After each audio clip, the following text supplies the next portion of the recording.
بسم اللہ الرحمن الرحیم۔ شروع اللہ کے نام سے جو بڑا مہربان نہایت رحم کرنے والا ہے۔ قرآن پاک کی سورہ الاعراف کی آیت نمبر 80 اور 81 میں اللہ پاک یوں فرماتا ہے، تم وہ بے حیائی کرتے ہو جو تم سے پہلے جہاں میں کسی نے نہ کی۔ تم مردوں کے پاس شہوت سے جاتے ہو عورتیں چھوڑ کر، بلکہ تم لوگ حد سے گزر گئے۔ ناظرین، اس آیت میں کچھ خاص لوگوں کا ذکر ہے جنہوں نے لواطت جیسی برائی کو جنم دیا۔ قرآن خود گواہی دے رہا ہے کہ اس سے پہلے یہ بے حیائی والا کام کسی نے نہ کیا۔ کچھ لوگ کہتے ہیں کہ زنا کی سزا تو شریعت میں موجود ہے، لیکن لواطت کی کوئی سزا مقرر نہیں، اس لیے اس میں نرمی دی گئی۔ کیا واقعی شریعت میں لواطت کی کوئی سزا مقرر نہیں؟ لواطت کہتے کس کو ہیں؟ اللہ پاک نے اس برائی کا خاص طور پر قرآن میں ذکر کیوں کیا؟ اس برائی کو ایجاد کرنے والے کون لوگ تھے؟ لواطت کا آغاز کیسے ہوا؟ کس طرح ایک انسانی ذہن میں یہ خیال آیا کہ انہوں نے وہ برائی کر ڈالی جو ان سے پہلے کسی نے سوچی نہ تھی؟ لاکیس کون تھی اور کیسے اس نے ایک پوری قوم کو تباہ و برباد کر دیا؟ ناظرین، مرد کا مرد سے یا عورت کا عورت سے رضامندی سے یا زبردستی بدفعلی کرنا لواطت کہلاتا ہے۔ اس کو ہم جنس پرستی بھی کہتے ہیں۔ آئیے سب سے پہلے یہ جانتے ہیں کہ یہ گناہ کیسے پیدا ہوا۔ میدان صالحہ کے علاقے سدوم میں کچھ لوگ آباد تھے۔ یہ ایک انتہائی خوشحال اور سرسبز علاقہ تھا جو ہر قسم کے پھل، سبزیوں، میوہ جات اور طرح طرح کے اناج کے لیے مشہور تھا۔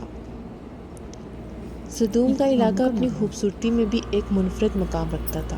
اس کا نہری نظام اور چشموں کا نظام بہت اچھا تھا۔ اس شہر کی خوبصورتی ہر آنے والے کو اپنی طرف مائل کرتی۔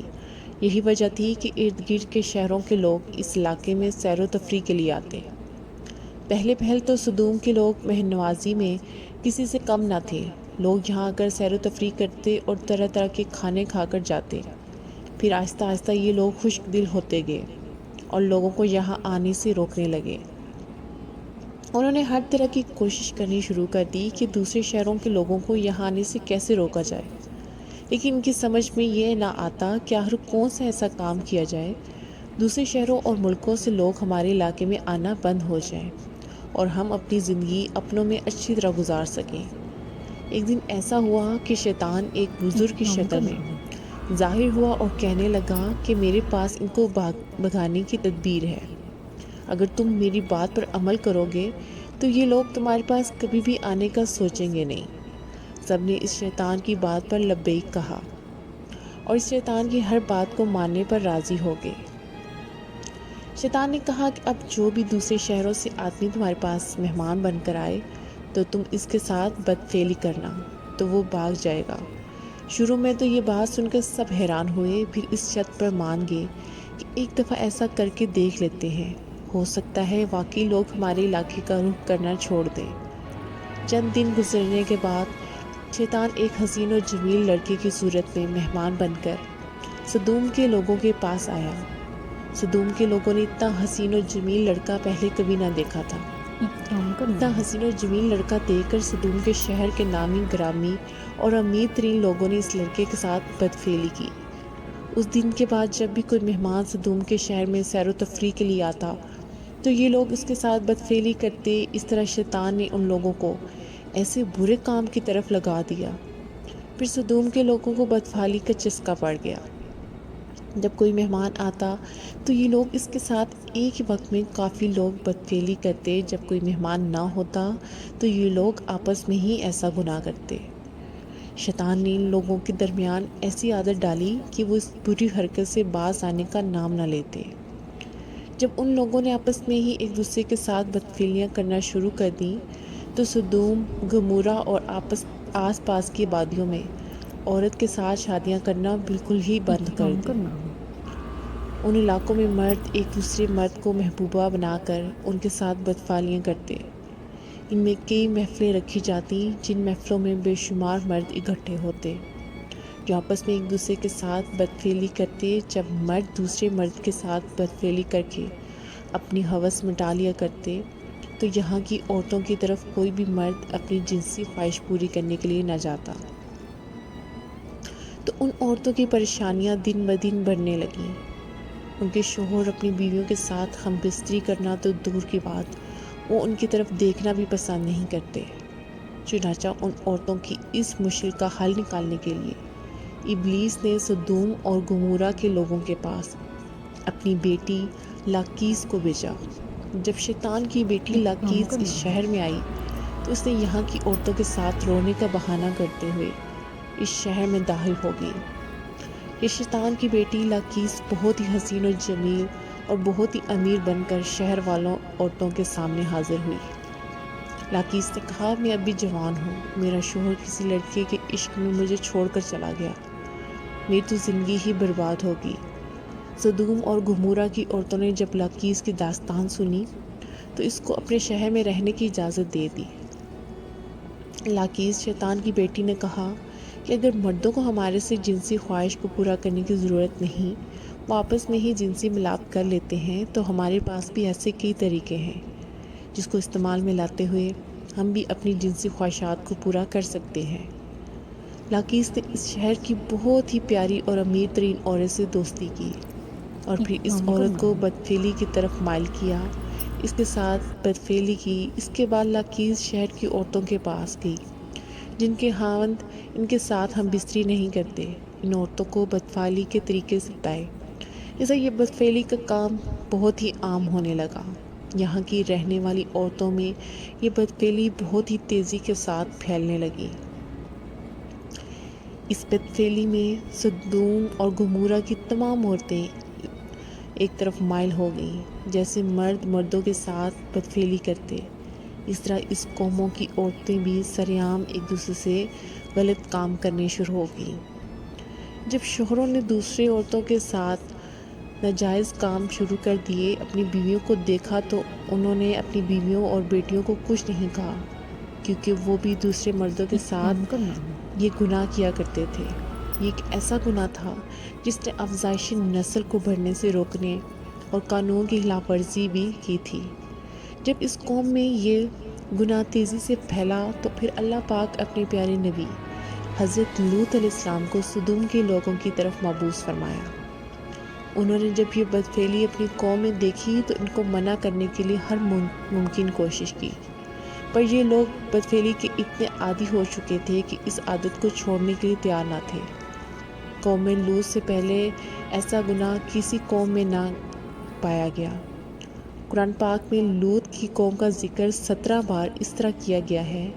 حضرت لوط علیہ السلام نے اپنے لوگوں کو جو تبلیغ کی، قرآن میں اسے اس طرح بیان فرمایا گیا ہے، تم کیوں نہیں ڈرتے؟ میں تو تمہارا امانت دار پیغمبر ہوں، تو اللہ سے ڈرو اور میرا کہنا مانو، اور میں تم سے اس کام کا بدلہ نہیں مانگتا، میرا بدلہ اللہ رب العالمین کے ذمہ ہے۔ کیا تم اہل عالم میں سے لڑکوں پر مائل ہوتے ہو اور تمہارے پروردگار نے جو تمہارے لیے تمہاری بیویاں پیدا کی ہیں ان کو چھوڑ دیتے ہو؟ حقیقت یہ ہے کہ تم حد سے نکل جانے والے ہو۔ جب حضرت لوط علیہ السلام اپنی قوم سے مایوس ہو گئے تو آپ نے اللہ تعالیٰ سے دعا کی، اے میرے مولا، اب ان نافرمان لوگوں کے درمیان میری نصرت فرما۔ جب حضرت لوط علیہ السلام نے اللہ تعالیٰ سے یہ دعا مانگی تو حضرت جبرائیل علیہ السلام اپنے 2 ساتھیوں کے ہمراہ اللہ تعالیٰ کے حکم سے حضرت ابراہیم علیہ السلام سے پہلے ملے، پھر حضرت لوط علیہ السلام کے علاقے میں سدوم آ گئے۔ حضرت لوط علیہ السلام بستی کے کنارے گئے، ان انسانی شکلوں والے فرشتوں سے ملے اور ان کو اپنی بستی والوں سے بچا کر اپنے گھر میں لے آئے۔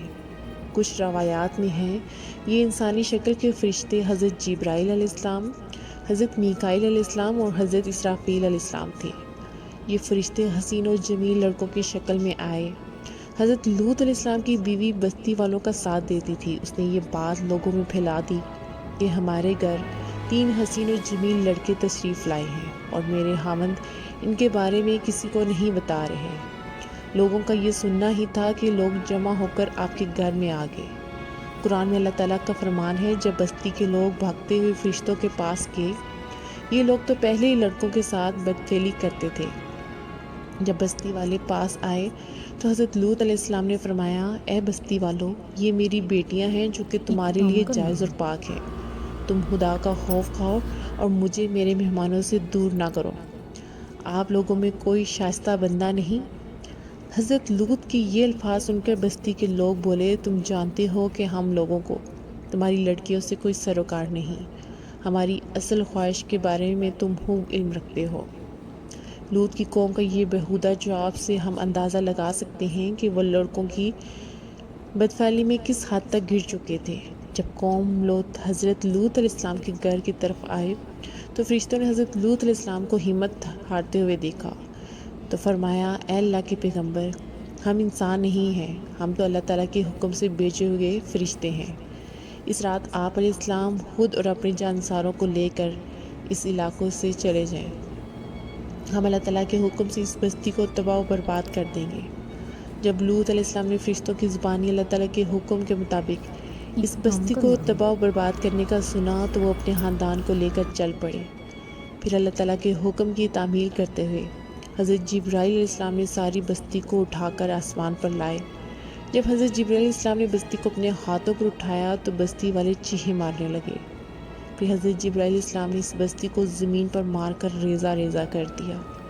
اس کے بعد ان لوگوں پر پتھروں کی انتہا کر دی۔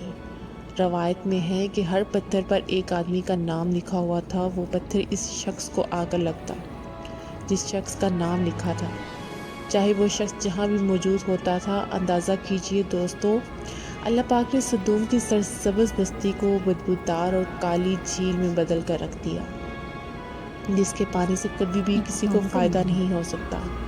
اب یہ بستی بحر مردار کے نام سے جانی جاتی ہے۔ اس بستی کے ارد گرد کے علاقے بنجر اور ریتلے پڑے ہوئے ہیں۔ قرآن پاک میں اللہ تعالیٰ نے اس بستی کا ذکر اس طرح کیا ہے کہ ہم نے اس بستی کو رہتی دنیا تک عبرت کا نشان بنا دیا، ان کے لیے جو سمجھداری رکھتے ہیں۔ حدیث پاک میں ہے، حضرت عبداللہ بن عباس رضی اللہ عنہ سے روایت ہے کہ رسول اللہ صلی اللہ علیہ وسلم نے 3 بار ارشاد فرمایا، اس بندے پر اللہ کی لعنت ہو جو قوم لوط والا عمل کرے۔ دعا ہے اللہ کریم ہمیں اس گناہ کبیرہ سے اپنی پناہ میں رکھے اور تمام شیطانی وسوسوں سے ہماری حفاظت فرمائے۔ آمین ثم آمین۔